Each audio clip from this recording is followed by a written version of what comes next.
Rebecca Grossman of Hidden Hills, CA founded the along with her husband, Dr. Peter Grossman.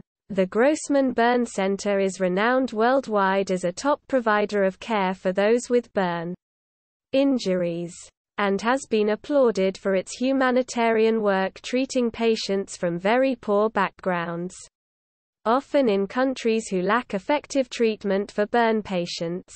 Perhaps most notably, the Grossman Burn Center treated a 9-year-old girl from Afghanistan who was horribly burned by spilled kerosene from a lantern. Zubayda's story was featured in multiple that covered her treatment, as well as her experiences living with Dr. Peter and Rebecca Grossman during her recovery. Rebecca Grossman was also the publisher of Westlake magazine.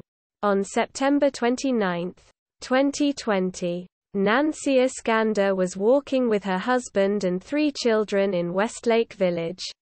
At about 7:10 p.m., she and her children entered the crosswalk at the intersection of She heard the roar of engines and witnessed 2 SUVs approaching the intersection at high speed. Mrs. Iskander and her husband were able to grab their 5-year-old and pull him to safety. However, a white Mercedes SUV struck 2 of her children who had walked out of reach. The SUV traveled a short distance with the older child still on the hood. However, the driver did not stop, continuing after the body of the child had slipped onto the ground. 11-year-old Mark would be pronounced dead at the scene, and his brother Jacob, 8, would die hours later at the hospital. Minutes after the collision, Rebecca Grossman would call 911, stating, "I was driving down the road, my bag exploded."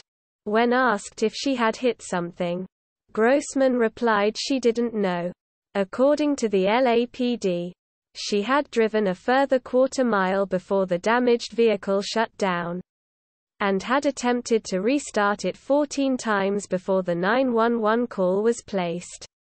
It did not take long for the officers to infer that she had been involved in the deadly hit and run. Less than a mile away, investigation would reveal that Rebecca Grossman had been at a restaurant with former LA Dodgers baseball player Scott Erickson and had been served several margaritas during her stay. Witnesses at the scene of the accident believed she and Erickson had been racing their SUVs at the time the children were struck.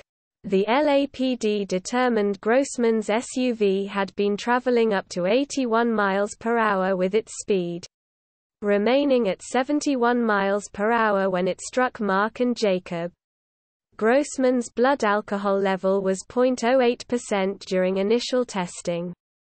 Grossman would be arrested on October 1 and was subsequently released on $2 million bail.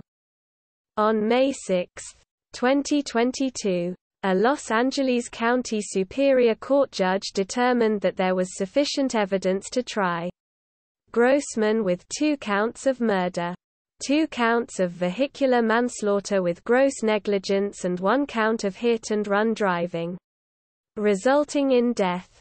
Grossman has pleaded not guilty. Grossman's name no longer appears to be mentioned on the Burn Center's website. A side note. Months after the hit-and-run, I tried to search for any updates on this case and found that neither Google or DuckDuckGo returned any results about Rebecca Grossman being involved in an accident, save for asking for charges to be brought.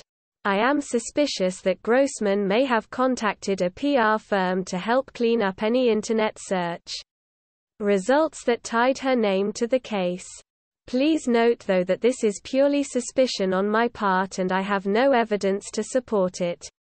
Beyond that, personally I find it remarkable that Grossman has had such a history of philanthropic endeavors, but then goes on to be implicated in the deaths of 2 children. It's an incredible reversal, and I am eager to see if Grossman will ever provide any sort of apology to the family.